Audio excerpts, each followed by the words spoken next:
Hey everyone, it's Keegan Allen here. I'm here with my editor, George Whitty from St. Martin's Press to bring you the first ever signing for Hollywood around the world and around the globe. Thank you so much, George, for joining me here. Keegan, it's great to be here. Yeah, and George is going to ask me some questions as well as questions from the audience as well. I mean, Keegan, this book has been really about a 2-year process for you to assemble, photograph, edit, change. Talk about it a little bit. Tell people what the book is about and I guess how you came to it in the first place and then how it changed. Yeah. So right after Life, Love, Beauty, I had met with you and I was telling you that I've always had this kind of passion to bring Hollywood from a photographic standpoint to life and utilize the fact that I love making photo essays since I was a little kid. And growing up in Hollywood, I had a very unique view of the city, the landscape, the people, and the atmospheres. So it was a long process of taking images from years before that and accumulating images and walking the streets, sometimes at weird hours of the morning. And you were very instrumental in helping me find that the oscillation between certain images and the marriage between certain images and how they played well with each other on the page, as well as the conversations and the people, the voices, so to speak, of what we know this place to be or what we don't know this place to be, which is the enigma of Hollywood, the shadow in the night, the beacon on the hill, the town that thrives off of its vanity and see and be seen kind of place. So I really wanted to utilize that as well. We have some of the famous places in Hollywood in here, like the classic hotels and shots, but you also have a very different side of Hollywood too. Maybe talk about the contrast between those. Yeah, I didn't want to just show the glitz and glamour. I wanted to show the underbelly as well as the chase and the dream. And everybody knows Hollywood to be something different. I was saying today in an interview that I very much learned how to feel from the movies and from reading books, and some books became movies very famously. So I wanted to show all aspects of that because it really is a town that you can get sucked deeply down into once you're there. Even if you're a tourist and you're just visiting Hollywood for the first time, or if you live there as a native, or if you've never been there and you're on another side of the world and you've just ever seen TV shows or movies or heard music from Hollywood or whatever it is, it's a town that breeds the dreams for so many. And I needed to show all aspects of that chase because it's not all glitz and glamour and perfect and amazing. Yeah. Do people recognize you when you're out taking photographs? You're not like most photographers where they might be kind of anonymous or whatever, or are you able to kind of stay underground when you're doing photography? That's a really good question, actually. I have noticed that my self-awareness as a photographer has been at the peak of self-awareness now, where I'm walking through a crowd and I have to now cover my face or do something because it would steal away from the moments that I'm trying to get. So I put on glasses, I put on knit hats that cover my eyes sometimes. So I try and be this enigma almost, or this shadowy person, and then I come up and I go, hey, can I take your photo? But yeah, it was really an interesting process. I ended up having to have an assistant with me sometimes, who was a very good friend of mine, but also from a protective standpoint, because roaming the streets of Hollywood in some areas at night were a little bit dangerous. Yeah. But yeah, the process was really interesting because I was never really myself. I was assuming the role of a photographer, which was another part of who I am. Which was exciting. Yeah, that's very different for you. We have so many people We got a lot of people calling in with questions. Why don't we start off with Melissa from West Virginia. Hey, Keegan, question. So I have this great idea for a TV show. Can you tell me how I can start that? And I would love to see you in West Virginia sometime. Well, I have an answer for that. And it starts with Hollywood. You probably might have to come to Hollywood and pitch these ideas to somebody in Hollywood. I'm not the person to pitch it to, but once you get that TV show started, I would be the actor to go to, maybe to be in it. So thank you, Melissa from Virginia. All right, and then Bella from Beaver, Pennsylvania. What's the thing you miss most about Pretty Little Liars? When I was shooting this book, I would leave set sometimes during the final season, and I was still shooting the book during filming of Pretty Little Liars. And I do remember there were times where I'd be taking photos and going through organizing photos, and I would realize like how much there is this liminal space between being an actor and a photographer, and how much I've grown since I've been on Pretty Little Liars. That has been, I think, the thing that I will miss the most, is the growth as an actor and as an artist and as a photographer. We're always constantly growing, but I do love that there was a moment in time where I realized, oh, I want to photograph Hollywood. So that I grew into that, and that was all during the time towards the end of Pretty Little Liars that I was devoting myself to that. So I will miss that moment where I took on this project. Yeah. All right, next one from Taylor in Wingo, Kentucky. Hi, Keegs. My name is Taylor. You've been such a huge inspiration to me for many years now. I'm currently in my second year of college at Murray State University and tend to get down sometimes due to the fear of making a mistake, such as making the wrong career choice. I've been in theater since I could speak, literally, but I also want to work with children. I'm an education major with a theater major. My question to you is, how did you know what you were doing was right for you? That is a really good question, Taylor. And I have to tell you, we all have neural pathways that make us feel good. We have a positive and negative way in our life. And each pathway, when you're doing something, if you feel good while you're doing it, and you believe in yourself, and you see what you're doing and the fruits of your labor, and it actually makes you feel good and accomplished and fulfilled, then keep doing that. And surround yourself with people that will support you. Like I'm very lucky that I met you, George, to be able to do these do these books. George helped me do Life, Love, Beauty as well, and I went to so many different publishers, and I came to St. Martin's Press, and I realized that George understood exactly what the vision was for Life, Love, Beauty and for Hollywood. And I can't stress this enough. You have to find people around you that are going to support you and not make you feel like what you're doing is wrong, if that's what you want to do. And if you want to be a theater major and you've been in theater for all this time, you gotta stick with it. Believe in yourself. I believe in you, and I don't even know, but do everything you can within the craft. But don't. If you're an architect, you're not going to just build like Frank Gehry's building. Frank Gehry didn't just build the building. You start brick by brick, and you learn from the ground up. Find a passion and fall in love with learning about that passion.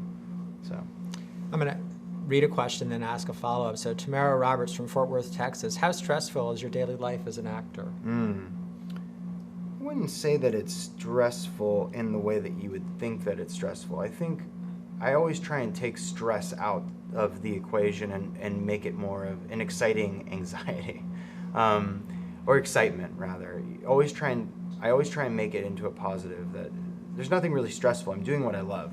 The parts that are stressful sometimes, I think, is when I'm not doing what I love, and when I'm trying to get to where I feel fulfilled, or where I feel like I'm on the path.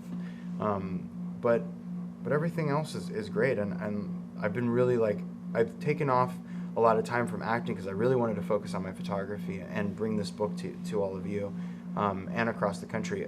By the way, this was devised as an idea, and amazing from Premiere Live, that we had talked about all these people telling us from all over the world, well, I wish I had a signed book.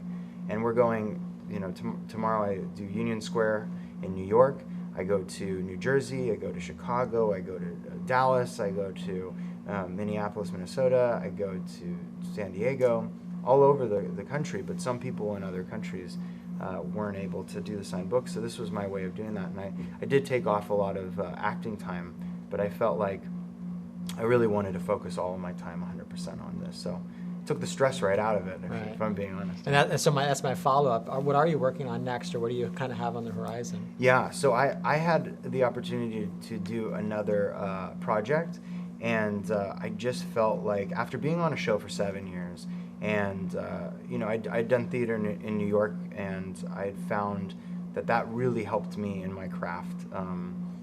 It would be like shooting film for a photographer, as opposed to shooting digital.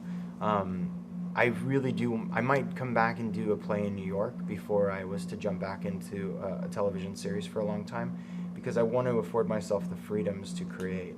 And I'm still a photographer, so I'm still always constantly shooting and working on new projects with that as well. All right. So Iris from Leipzig in Germany, what's your favorite place in Rosewood? Rosewood is a fictitious town, and my favorite place in Rosewood would probably be there's a place called the Brew. I really like that little brew. I wish it was real. I would get coffee there every day. Wow. Okay, Honor in Leicester, United Kingdom. What inspired you to start taking up photography? That's a good question. Yeah, that is a good question. When I was 9 years old, my dad lent me his Leica M6, and I began taking photos on that. And I remember the first time that I noticed that I loved photography, it had to do with, he took a photo of me after I had eaten an ice cream cone, and he was like, stand right in there, stand right where the light is, right there. And he took this photo of me. I was like, Dad, whatever, like, stop, you're embarrassing me or whatever. And then like a week went by, and he goes, hey, remember that photo I told you, like, I made you take it? Look at this. And it was so beautiful. The light was just like, the contrast was incredible. And I was like, that's me? When did you take this? And he's like, that was the picture. And I was like, that is mind-blowing. So when I was about 9, 10 years old, I fell in love with it, and I realized that you could tell stories, and that's what this book really was. It's telling stories through photos. So I think that's what really inspired me to take up photography, was the ability to tell stories without speaking.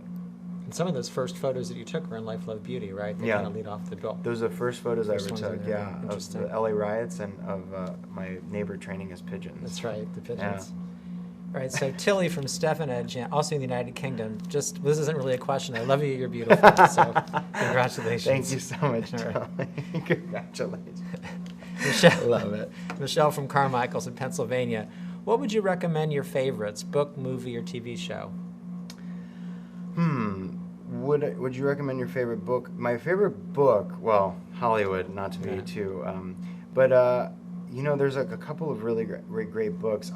Right now I've been rereading all of my actor books, because like An Actor Prepares by Konstantin Stanislavski, and Sanford Meisner's On Acting, and Stella Adler's The Great American Playwright. So I've been kind of rereading those recently. But as far as books, I'm trying to think. That amazing book that you sent me the story on, that gentleman that was in jail wrongfully. Oh, The Sun Does Shine. The Sun Does Shine By Ray is Hinton. just incredible. And as far as movies go, I'm trying to think of of any movie, The Wild One with Marlon Brando is a really great movie. I'd recommend it if you haven't seen it. It's great cinema. TV show, Stranger Things is pretty good. It's amazing, actually. Westworld just came out last night. It's great, and I can't wait for Game of Thrones. Yeah, Game of Thrones. Game of Thrones. All right, Grace from Arlington, Mass. What photographers inspire you? I'm asking because you inspire me as a learning photographer. Oh, thank you. Thank you so much. Grace, I really urge you to look up Alex Webb. His photography is just so incredible. Alex Webb's Crossings was a huge influence on me growing up. I really like Vivian Meyer's work as well, and I know that she never really got the appreciation I feel like she deserved throughout her life, because she hoarded all of her photos. But and then no one knew that she was a photographer. She was really amazing. But then you think about like people like Annie Leibovitz, incredible. And I find myself where I feel like I would never be able to shoot like her unless I had a team full of people and strobes and all this stuff. And Larry Sultan. Larry Sultan is a huge monumental photographer in my past growing up and looking at his work. It was really instrumental in creating this book even too. All right, Andre from Dunkirk, New York. What is your favorite type of music? I really like, yeah, I love lo-fi music. It's like elevated elevator music. It's jazz with a hip-hop instrumental. And I like it because when I'm editing photos or when I'm reading scripts, you can read, and sometimes sometimes my favorite music is just listening to audiobooks, like while I'm walking around. But if I'm not doing that, I'm listening to lo-fi music or jazz. Ariane from Toronto, Ontario. Oh my goodness, will you marry me? Oh. Haha, just joking. Do you have a favorite photo or photos, and if so, why? That's a good question. Yeah, that's great. Thank you for the marriage proposal. I have a lot of favorite photos, and most of them are actually in this book. I put one of my favorite photos on the back of the book that I'd shot on film of Hollywood as I was crossing the street one day, and I just thought it was the most beautiful sunset. But there's so much more to the photo that when you get it and you open the book and you see it inside, that is one of my favorite photos in the book. Yeah.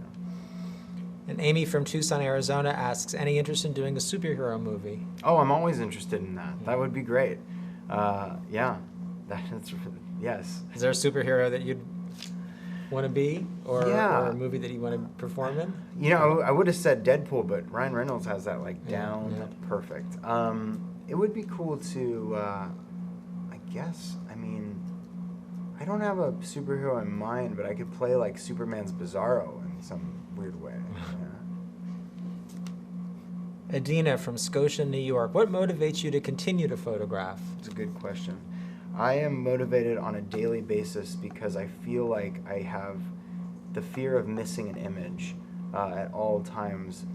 When I look at life around me, it's not that I want to capture it for my own self. I always feel like it's my job as a photographer, as many photographers probably agree with this, it's your job as a photographer to capture these moments for people that may come long time after you. When we look at like Joseph Nicéphore-Niepce, who captured one of the first images ever in photography in 1812, 1813. Oh, is it good? When you look at that kind of level of dedication that some of these photographers took in the 1800s, 1900s, and to show what the world looked like back then. Now we have that. I feel this. It's inspiring to know that I have the ability to create for people that I may never meet, that may come hundreds of years after me. Do we have a call? Oh, we have a call. Good call. All right. Ready to answer. We All have right. We have Brianne from Honolulu on the line. All right. Hi, Brianne. Hi. Oh my God. I can't believe I'm talking to you. I'm so glad that you called in. Thank you for calling into my live. Yeah, I'm so excited for your book. Thank you. Do you have a question? I was just wondering, when you travel or go on adventures and stuff, what's your favorite camera or equipment to take with you? That's a great question. Sometimes I feel like when I travel, it's difficult to bring film. I'm always, even though airports allow you to bring film through, and it doesn't affect film speeds up to 800 ASA film speed. Sometimes I will travel with my Fuji X100F. I have a point-and-shoot camera, or a Contax T3, which is a film camera. But most of the time, I will bring my Leica M9 with me because it's just an easy camera. It's very portable, takes beautiful fine art photos, and yeah, that'll usually be my go-to. Oh, wow, that's so cool. I was just looking through the Life, Love, Beauty and looking at all your pictures again. Oh, thank you. Yeah, it's funny. I picked up Life, Love, Beauty recently and was looking through it. I was looking through our prototype that you sent me like in 2014 or the end of 2013. And yeah, it's really amazing how most of that book was shot on film, and it's just so cool to go back and see it. It's such good memories now. Yeah, that's like one of my favorite things to do when I have like downtime or something, is just look through that book. You're like one of my biggest inspirations as a photographer. Oh, that means so much. Thank you so much. And how's Honolulu today? Oh, it's pretty cloudy. Oh man, I wish I was there. Right, I wish we were both there right now, sitting on the beach and signing books. Well, Yeah, please come here someday and do a signing. absolutely. That sounds like a great excuse to come to Hawaii. Well, thank you so much, and thank you for calling in. Yeah, of course. Thank you so much for talking to me. Of course, Brianne, and I will talk to you soon. Okay, thank you. All right, bye bye. So sweet. That was Brianne from Honolulu, and we have tons more questions, and we're also signing as well. I don't want you to think I'm just sitting here and doing it, but at the same time, we're signing. I want to show you guys something cool. I have a stamp. I don't know if you guys noticed. It says, "These are the days so few and far between heavens." I might have another stamp during some of the other signings that may say, "Looking for this forever land, lost in this forever land." But it's a great way to kind of move the line along sometimes, but also it's like special, like having one little saying in the book, and it looks really cool. Yeah, it does. That's great. Yeah, and it's my writing I did, and then I also sign it as well with the Sharpie. So don't think I'm stamping my signature, because I'm not. I'm signing it as well. But yeah, should we do some more? Yeah, we'll do some more questions. How about Caitlin from Potomac, Maryland? This is a long one. So if you were to sit down with someone with an opposite political point of view than you, would you be able to listen and somewhat understand where they're coming from without emotions getting in the way?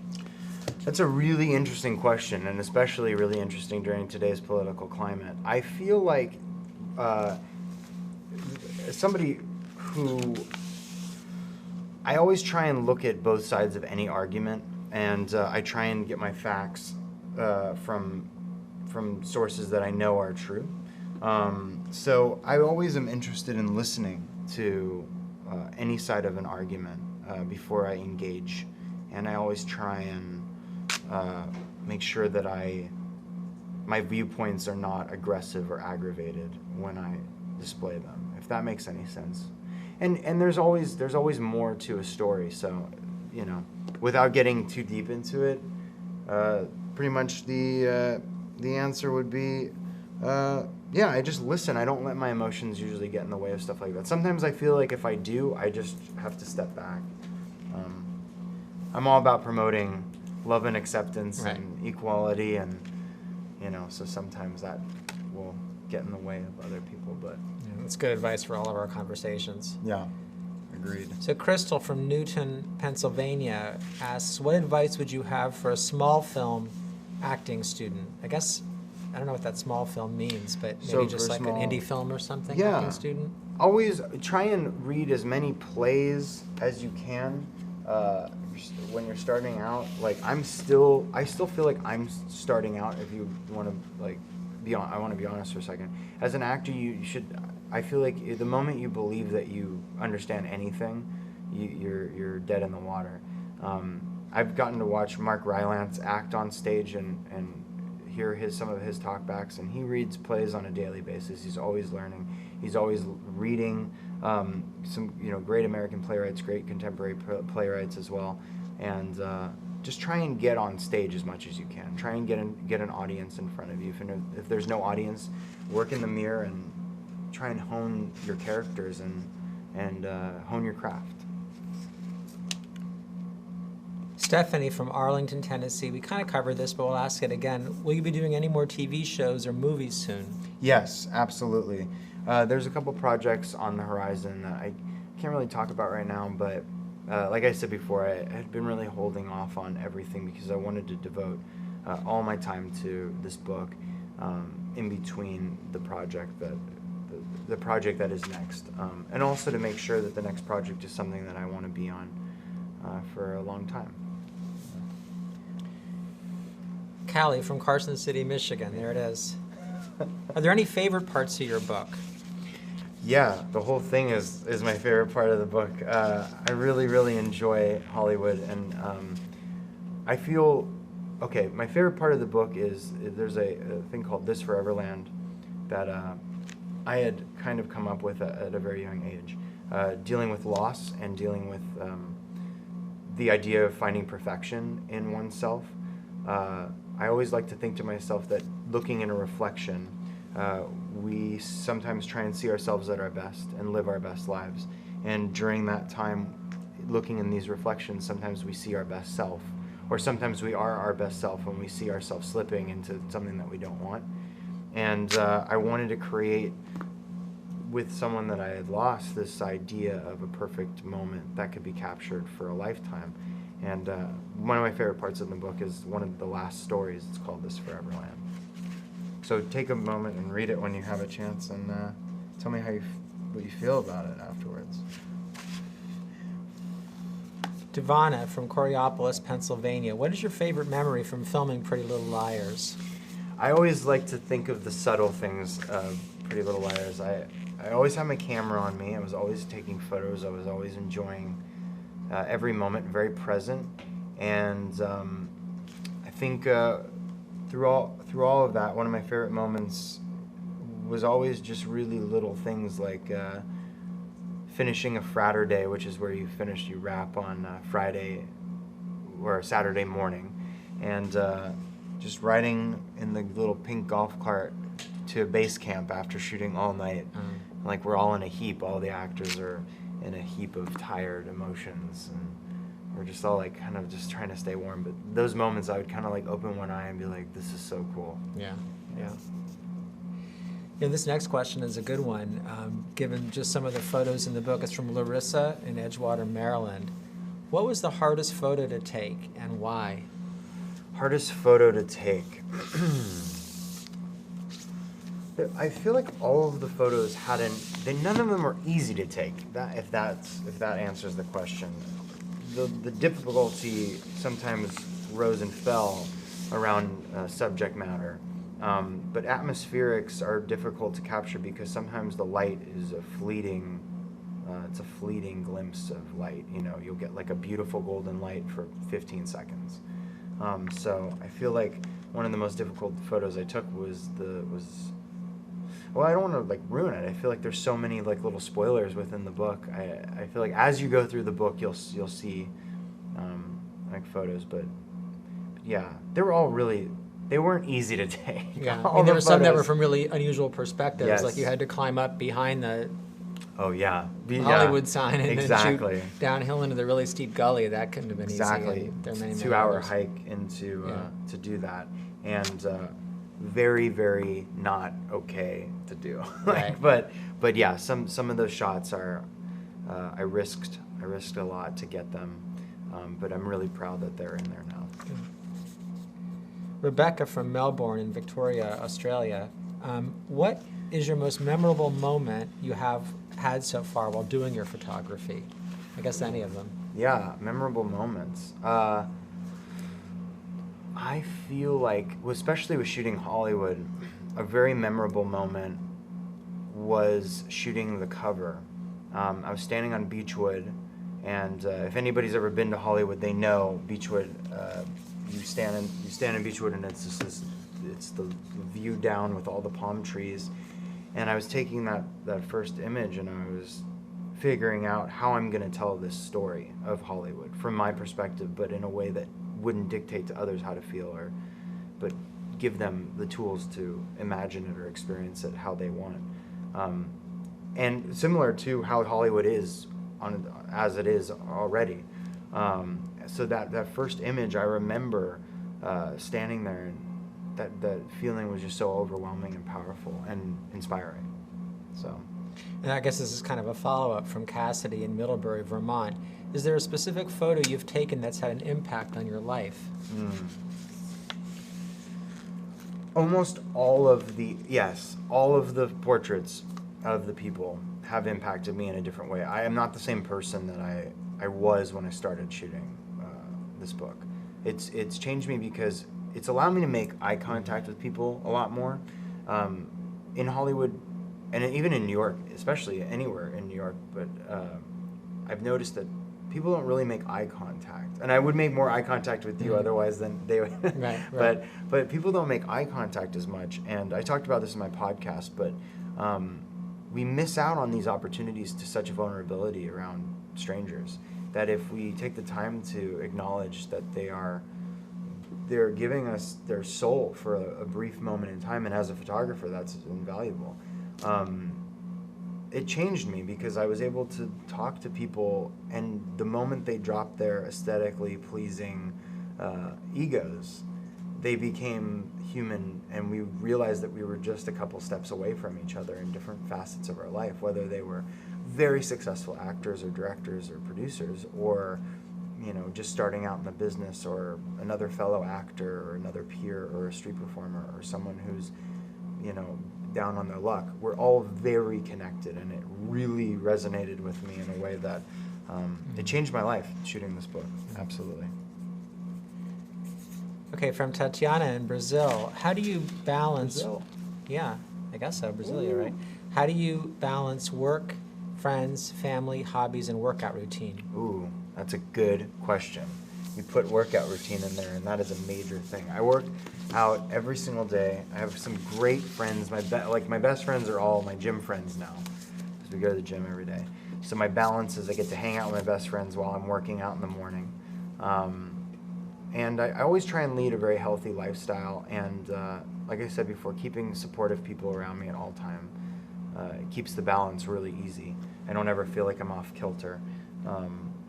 And just always maintaining my hobbies and passions and desires to run linear with my friendships. So all my friends, they know, my best friends all know that I carry a camera with me at all times, and they accept my obsession. So Megan from Florence, Alabama asks, what's your favorite thing about photography? I would say that it's because the way I look at photography is it's the most important means of, or one of the most important means of human communication. We can all speak different languages, but you could put up an image and impact somebody so deeply, or tell a story, or gain empathy, or understand someone's point of view or perspective in a way that was never before possible before the 1800s. I mean, through paintings maybe, but with photography, it's so final and so visceral and real that I've always really responded to that means of communication. I use it as a tool of communication because I'm kind of an introvert, so it was a way that, an archaic way for me to give my personality to people without getting hurt, if that makes sense. I know that sounds really soft. If any of my friends listen to this, yeah, it's the way it goes. It's a part of you. Just as a painter paints, photographer photographs. Okay, a travel question from Mohammed in Springfield Gardens, New York. Why can't you come to Riyadh or Saudi Arabia? A lot of your fans are here. It would mean a lot to us if you came. Love you. Yeah, I would love to come. It's quite a voyage. It's quite a journey, and I would love to make it one day, and one day soon. I just don't know when I'd be able to do it. But thank you for joining us here now, because this is like a great way that we can talk through all these thousands of miles and still share Hollywood with you. But one day, maybe. I very much would like to photograph the Middle East in a side project. It would be really, really amazing. From Anastasia in the Oaks in New South Wales. When you first started photography, did you realize you'd be as successful as you are? No, it was never about success, and this ties back to the other question when people ask me about, well, like, how do I get into it? And it's never about success. It's always about feeling good while I'm doing it, and the more that you feed that passion of desire to continuously do it. I mean, just like you love reading books, yeah. And I love reading books as well, but you have such a connection to material, and you relate to it, and you're able to like live vicariously through writing that normally like people don't have that elevated understanding of writing. And I feel like when you're at work, you're happy, you're like content, and you're fulfilled. And I hear it sometimes in your voice too when you're telling about a book or a project that you're working on, or a book that's coming to the shelves.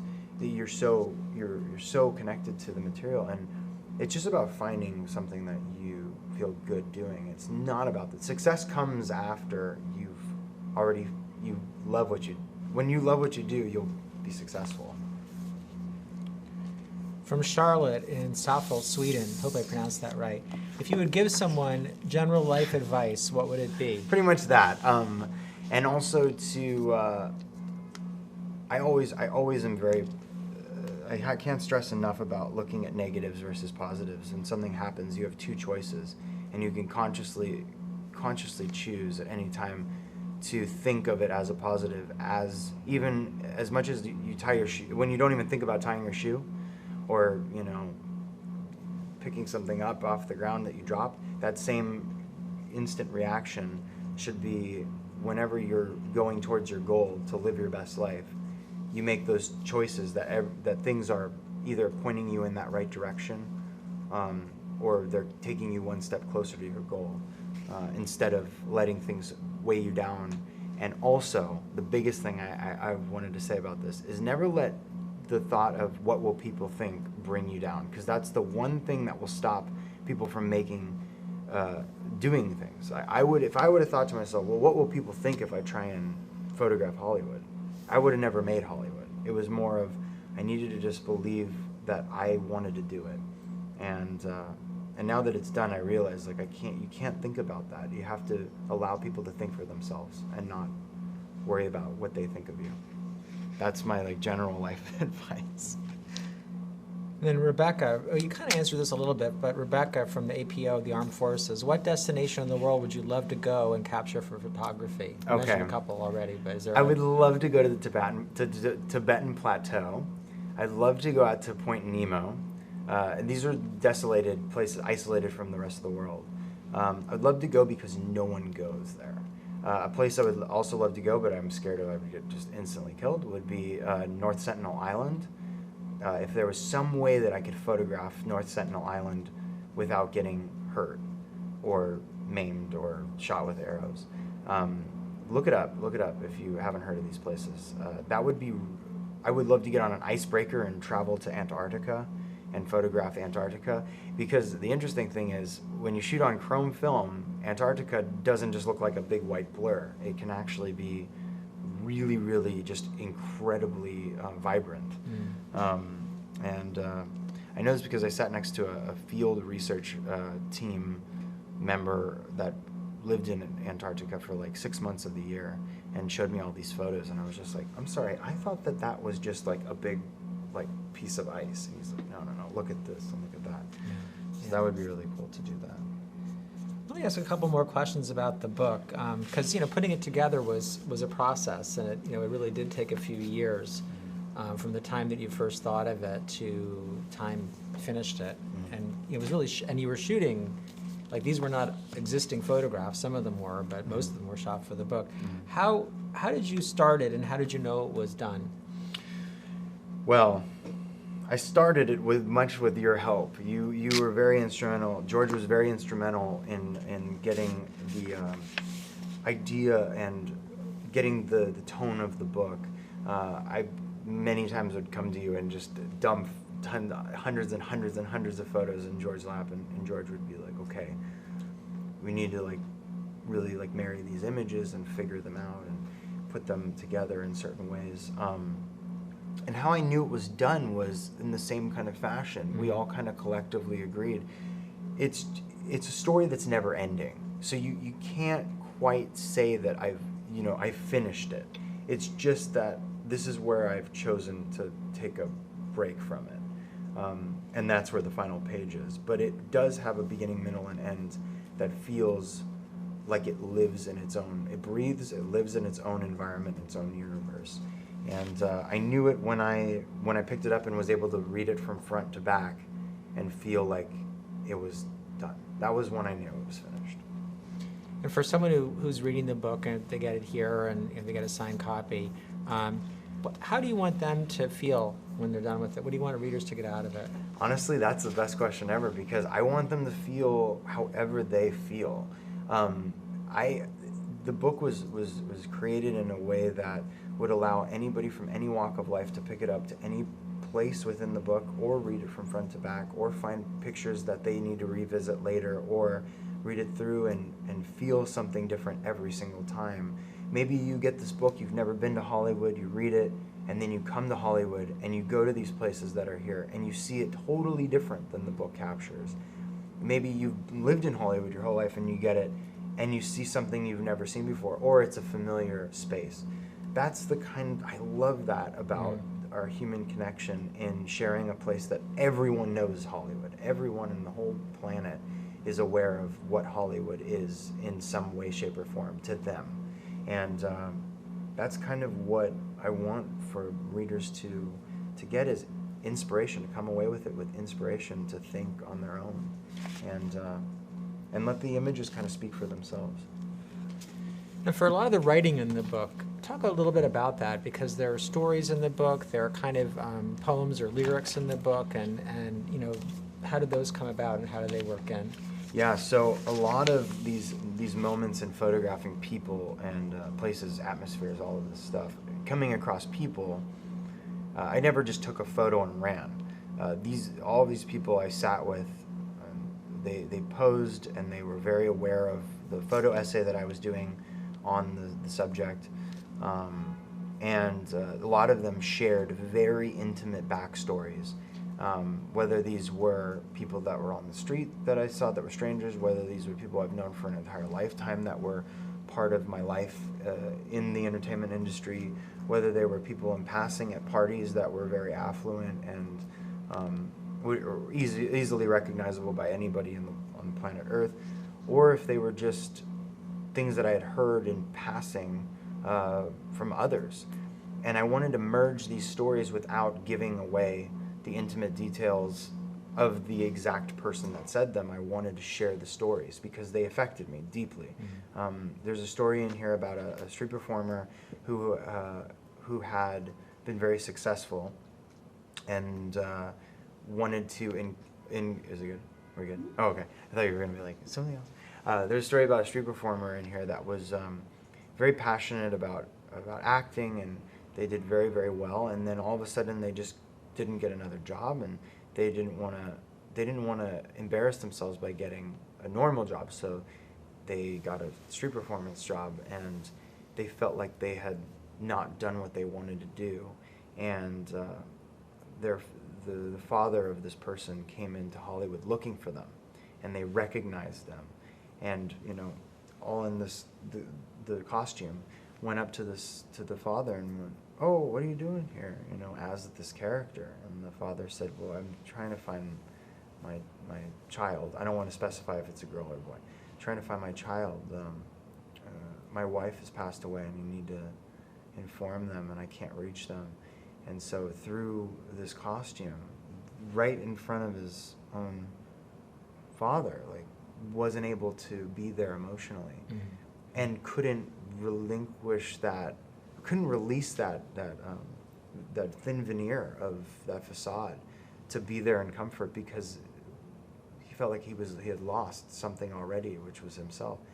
And he went, "Well, don't worry, everything's going to be okay," and then let him go, and was just emotional and shared the story with me. And we so often look at celebrities and we look at public figures, we look at these street performers on the street, and we don't connect with them. Yeah, sure, we might people might kick them a few dollars, or might be like, "Hey, great job," or whatever. But I was right there, and I spoke with everybody, and I kind of got, whether or not these stories were true or false, they were very, very emotionally elevating for me. And they taught me a lot about humanity and empathy. So now when I walk down the street, I very much, I'm aware of something I never was aware of before. Yeah. Just I was thinking about, when people go to Hollywood, they probably have, an agenda. I mean, they might take a tour bus or whatever, and there are photographs of those tours in Hollywood. But if you were going there, kind of knowing what you know, what would you suggest people do? Well, you got to go and look at the Hollywood sign. It's not just a sign on the hill. It's really cool. But definitely walk down the Hollywood Walk of Fame and look around and see what Hollywood is at its purest form. Look at the handprints at the Grauman's Chinese Theater. touch the stonework, like feel the Art Deco around you. The city thrives on its vanity. I had said this before. It needs to see itself at its best and at its worst to thrive and feel alive. And it is this breathing entity that pulls you in. So when you go there and you see what it is in front of you, some people might be very disappointed because they imagine it to be this like very glitz, glamoury, like, step out of a limo and here we are, or there's this beautiful, perfect weather every day it is. But it's so much more, and I would say the first thing to do is to go up on Mulholland and just stand up there and feel the wind and feel the city and smell the air and look at the Hollywood sign, because so many people before, so many iconic human beings have stood right there and contemplated their navel and been like, am I doing what am I doing with my life, right? Yeah. And it's such a great place to kind of soul search a bit. Yeah.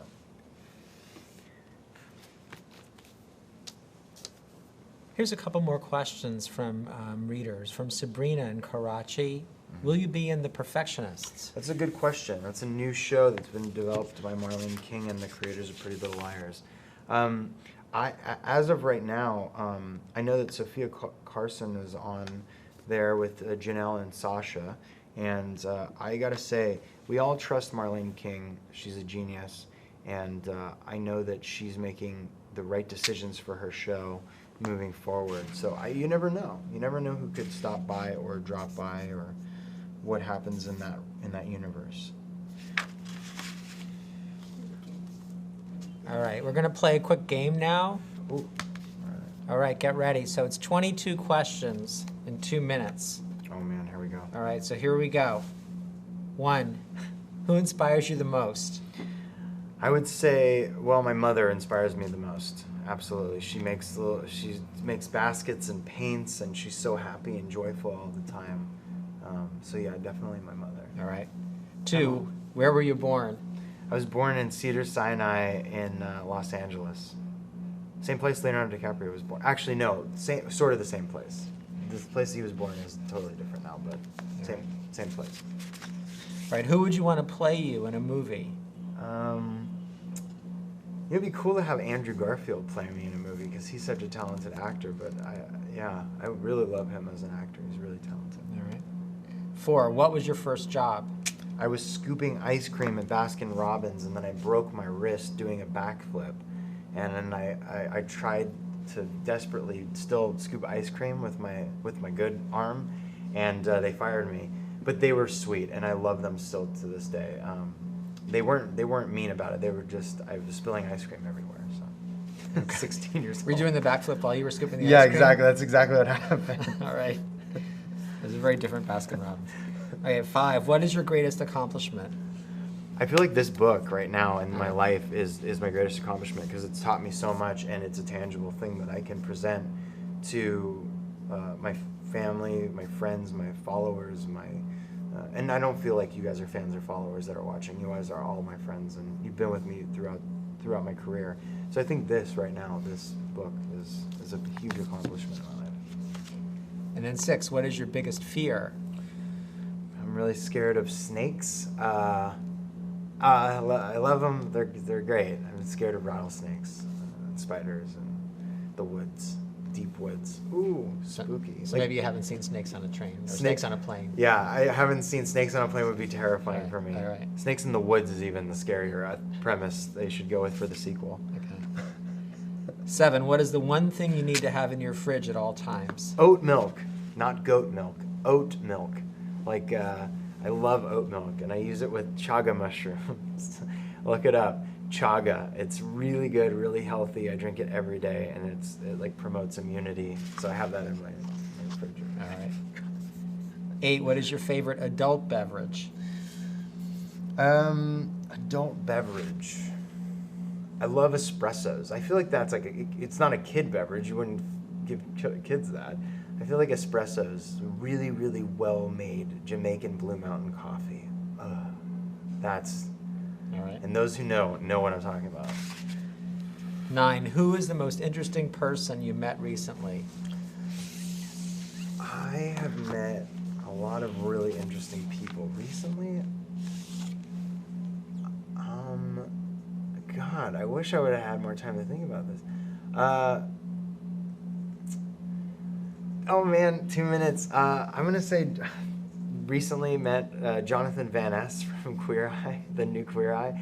He's so interesting, and I met him at the gym, and he's really great in yoga. I know you didn't think I was gonna say that. There's many people I've met that are really, really interesting, and I might come up with something later. You can answer it later. As of right now, All right. It's really interesting. 10, what is your middle name? Keegan, Philip, Francis, Richard, Xavier, Allen. Wow. All right. There it is. 11, what is your biggest pet peeve? Nails on a chalkboard. People that don't take out their trash and they just leave their trash out for years. Like, for real, like people that just don't, they keep trash piling up. That makes me crazy. 12, what is your favorite hobby? Taking photos and going to the beach, going to the ocean. I love the ocean. Just being at any beach, any ocean in the world, and getting into the water somehow. All right. 13, what is your guilty pleasure? I like, what's like a guilty pleasure, I guess? I love to eat, there's like a vegan coconut pie that I love. That's like my secret guilty pleasure that has no refined sugars, and it's like sweetened with like agave and maple syrup. It's pretty dank. Guilty. And also That's watching pretty Queer guilty. Eye, which is another guilty pleasure. But I don't feel like it's guilty. I don't feel guilty watching it. I feel amazing. Just pleasure. Plugging that show way too much now. 14, do you have any hidden talents? Hidden talents. I mean, it's not really hidden, but I like to play music, play the piano, play harmonica, play guitar. I like to paint. Oh, and I like to make baskets with my mom. Little like Indian baskets, little Native American baskets. Yeah. 15, what color is your toothbrush? It's a. I have a red Supreme toothbrush that I originally had bought a fake one, and then my buddy was like, "You can't have a fake Supreme toothbrush," so he got me a real one. But it's like, anyway, I have a red Supreme toothbrush.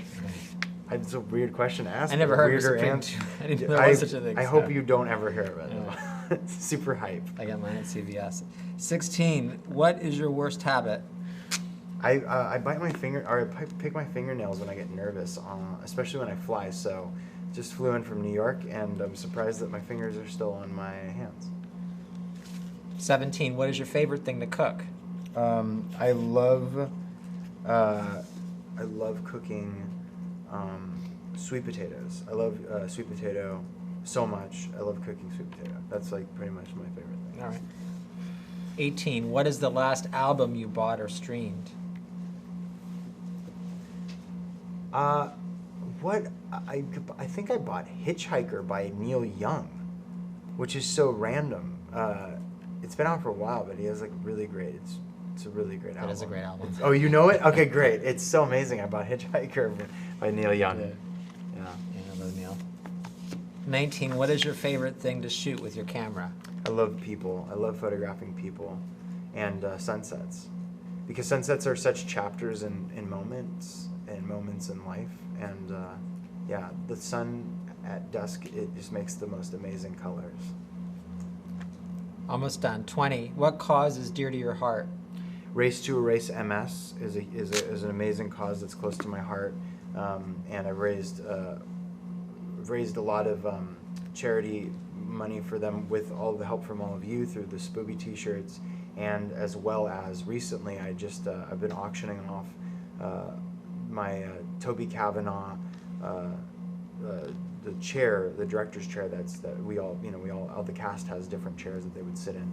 So I was auctioning off my chair, and if you want to find out more, go to Race to Erase MS Twitter, which is at Race to Erase MS. Yeah. All right. 21, name anything on your bucket list. I do want to climb. I want to climb Mount Everest. I know I'm like looking in the background. I'm like, is that Mount Everest? As I'm looking, no, that might be something else. But I do want to. I want to climb. I want to climb somewhere in Nepal, just to at least see it. the Tibetan Plateau is definitely a bucket list thing. Machu Picchu. I want to go to the pyramids, the Great Pyramids, and stand inside of them, and also to somehow get to Point Nemo and just be there, even though that's just so dumb to do. But topographically, it's an interesting piece of the world. Number 22, where do you want to go that you've never been? Yeah, I would love to go to Brazil, actually. I know everybody in Brazil's like, oh my God. But yeah, come to Brazil. I've always wanted to go to Brazil. So maybe we'll make that happen eventually. It'd be great to go to Brazil.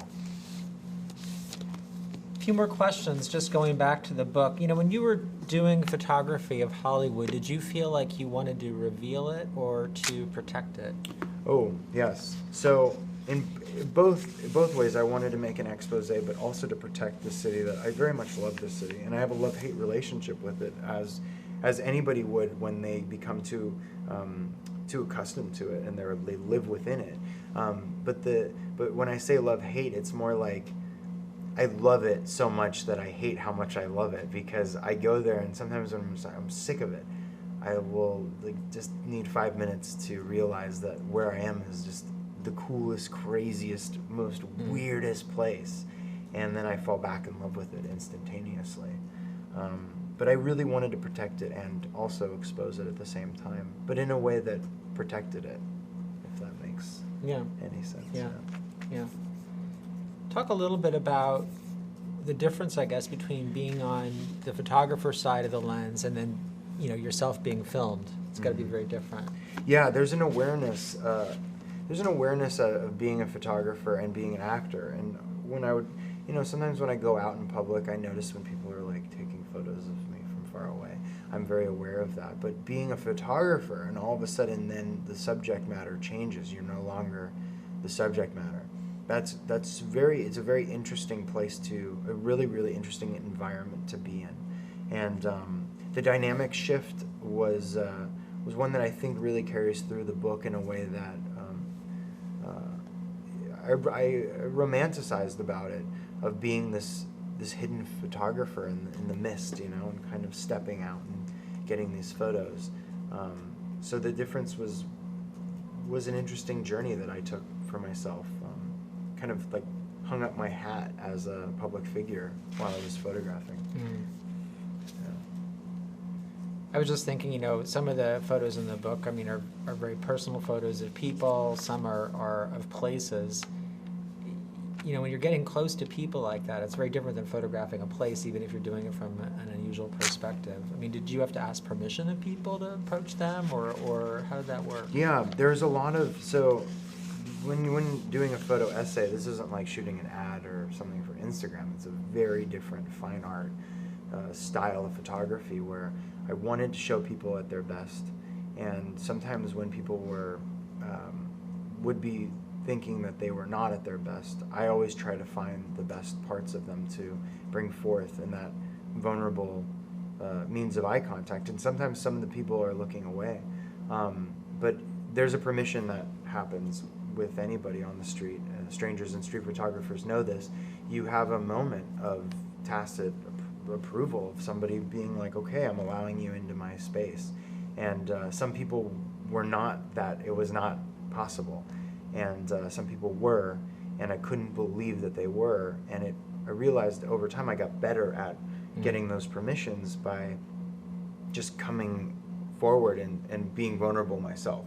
A lot of the time when I was taking photos of strangers, I would put up this wall and be like, hey, you're really cool, let me take your photo. And that would never work. It would instantly turn people off. But if I realized something about them, like, hey, the light that you're standing in, the way you're dressed, your eyes, there's something about you that I feel the need to capture. May I take a photo of you for my fine art photo essay, Hollywood, fine art photo book? And they were like, absolutely.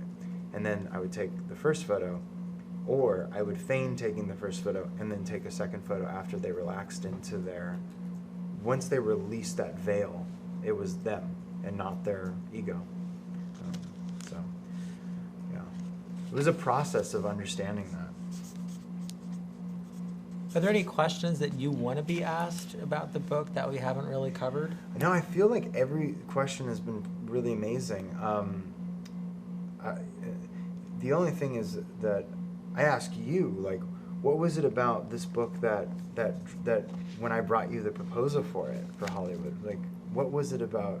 Because St. Martin's Press, I mean, again, if you're just joining us now, I'm with George Whitty, who's the editor at St. Martin's Press, who is the editor for Life, Love, Beauty as well, and for Hollywood. What was it about this book that, to you, that felt so important to tell this story? What I liked about the idea of it, I mean, it was very different than Life, Love, Beauty, which really was, when we were putting that together, I mean, you had a huge stash of photographs that you'd taken over many, many years, really from the time you were 9, I guess, basically, up until, through Life, Love, Beauty and beyond. And so we were kind of boiling those down into different sections. And this was more like a single subject, it wasn't, it really, the task for it was figuring out what photographs to take and how to tell that story, and not just sort of do, I don't know, another book on Hollywood that, that's kind of a souvenir book that doesn't really reveal anything different or new about it. And because you've grown up there, that's what I liked about it, that you're not coming at it from an outsider perspective. You have an inside perspective. I mean, how many people have really grown up in Hollywood? A pretty small number, and then gone on to work there. I don't think there are that many. Yeah. So having that perspective was what interested me the most, the fact that you would know it every, just like the back of your hand, basically, that you would know who was there, why they were there, people who were there, where to go, where to look, what people want to see, maybe what people don't want to see, but because they never thought of it. And that's what I wanted the book to have. Yeah, in it. That's amazing. I'm so glad you touched on this. It's not like just another souvenir. It's not a souvenir book in any means. It's a real, to me, a real piece of myself that I've offered. And yeah, and I didn't want to make another Hollywood, like just another Hollywood book. There's so many, like, just other versions of Hollywood. But yeah, I very much appreciate that. I'm really happy that you were able to see that, and I'm really happy that you were able to join me here today and ask these questions. It's so amazing. George has been really instrumental in my career as an author, and in making this all possible for all of you. And I want to thank you very much. So thank you. This has been a great experience. Yeah, it's so fun. And anyway, so thank you all so much. I'm going to stay here still signing books for everybody who's pre-ordering at www.keeganallenlive.com. Anywhere in the world, don't despair if you're just joining us now and you missed out. I will continue to sign as many books as I have to, and I love you all so much.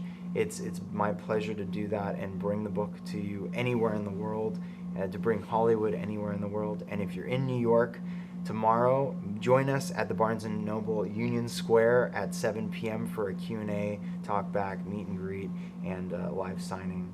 And go to www.keeganallenbook.com for tour dates and any kind of future schedules with Hollywood.